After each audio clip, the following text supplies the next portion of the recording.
Right. Srinivas గారు, దత్తాత్రేయ గారు BRS నాయకులు. దత్తాత్రేయ గారు నమస్తే.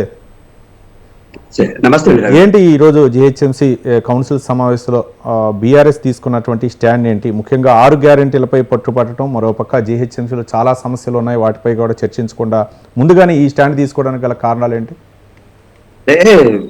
ముందుగా ప్యానెల్లో ఉన్నటువంటి వ్యక్తులకు మీకు గుడ్ ఈవినింగ్ అండి.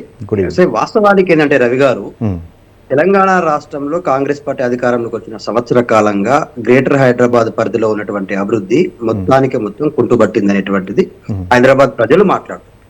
వాళ్ళ ఓట్లతో గెలిచినటువంటి ప్రతినిధులుగా ఉన్నటువంటి బీఆర్ఎస్ పార్టీ కార్పొరేటర్లు మా నియోజకవర్గాల్లో జరుగుతున్నటువంటి అభివృద్ధి కార్యక్రమాలను ఎందుకు నిలిపివేశారు, ఆ నిధుల విషయంలో మీరు ఇచ్చినటువంటి హామీ గాని, గత సంవత్సరం కాంగ్రెస్ పార్టీ అధికారంలోకి వచ్చిన తర్వాత విడుదల చేసినటువంటి బడ్జెట్ కు ఇప్పుడు విడుదల చేసినటువంటి బడ్జెట్ కు ఇంత వ్యత్యాసం ఎందుకు?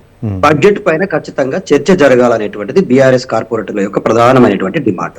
చర్చ లేకుండానే బడ్జెట్ ని ఆమోదించాలనేటువంటి కాంగ్రెస్ పార్టీ నాయకులది, మేయర్ గారి యొక్క నినాదం. ఇప్పుడు ఈ రెండింటి మధ్య ప్రజలకు మేము జవాబుదారీగా తనం ఉన్నటువంటి కాంగ్రెస్ పార్టీ నిజంగానే జవాబుదారీతనంగానే ఉంటే ఎందుకు ఇవాళ దొంగచాటున ఇవాళ తలుపులు వేసుకొని బీఆర్ఎస్ కార్పొరేటర్లని మొత్తాన్ని బయటకు నెట్టేసి సస్పెండ్ చేసి, హౌస్ నుంచి సస్పెండ్ చేసి ఇవాళ ఏ విధంగా ఈ 8,440 కోట్ల బడ్జెట్ కు ఆమోదం తెలిపినారు? ప్రధానమైనటువంటి ప్రతిపక్షంగా వాస్తవానికి జిహెచ్ఎంసీ కౌన్సిల్ మొత్తం కూడా గతంలో మనకు తెలుసు అధికార పార్టీ కంటే కూడా అది బీఆర్ఎస్ పార్టీ కౌన్సిల్ గానే ఉండేది.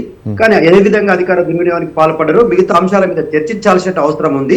ఖచ్చితంగా మేము మా ప్రజలకు, మా వార్డుల్లో ఉన్నటువంటి, మా కార్పొరేషన్ లో ఉన్నటువంటి ప్రజలకు మేము జవాబుదారీగా ఉండాలి. కాబట్టి ఆ నిధుల విషయంలో లెక్క తీల్చండి అంటే రవి గారు దాటవేసే ధోరణిలో భాగంగా దౌర్జన్యంగా అరెస్టు చేసి ఇవాళ చట్టాన్ని చేతిలోకి తీసుకొని పోలీసులతో వాళ్ళని అక్రమంగా అరెస్టులు చేసి మహిళలను కూడా చూడకుండా ఈడ్చుకెళ్తూ వాళ్ళని తీసుకెళ్లి పోలీసు వ్యాన్లలో ఎక్కించిన తీరు మొత్తం గ్రేటర్ హైదరాబాద్ పరిధిలో ఉన్నటువంటి వాళ్ళందరూ కూడా చూశారు. అయితే ఇక్కడ సంక్షేమానికి సంబంధించినటువంటి విషయాన్ని గురించి వస్తే గ్రేటర్ హైదరాబాద్ లో గతంలో బీఆర్ఎస్ పార్టీ సంవత్సర కాలంగా అంటే 2014 నుంచి 2024 అంటే బిగినింగ్ వరకు, అంటే డిసెంబర్ 24 లోపల మన కాంగ్రెస్ పార్టీ అధికారంలోకి వచ్చే ముందు మేము 23లో మేము చేసినటువంటి అభివృద్ధి ఇవాళ హైదరాబాద్ లో 36 ఫ్లైఓవర్లు, 12 అండర్ బ్రిడ్జిలు కావచ్చు, హైదరాబాద్ చుట్టుపక్కల ఉన్నటువంటి డెవలప్మెంట్ విషయంలో కావచ్చు, కమిట్మెంట్ విషయంలో కావచ్చు, సెక్రటరియట్ నిర్మాణం కావచ్చు, అమరవీరుల స్తూపం కావచ్చు, కమాండ్ కంట్రోల్ రూమ్ కావచ్చు, అంబేద్కర్ గారి స్టాచ్యూ కావచ్చు, ఇలా హైదరాబాద్ ప్రతిష్టను పెంచే క్రమంలో మేము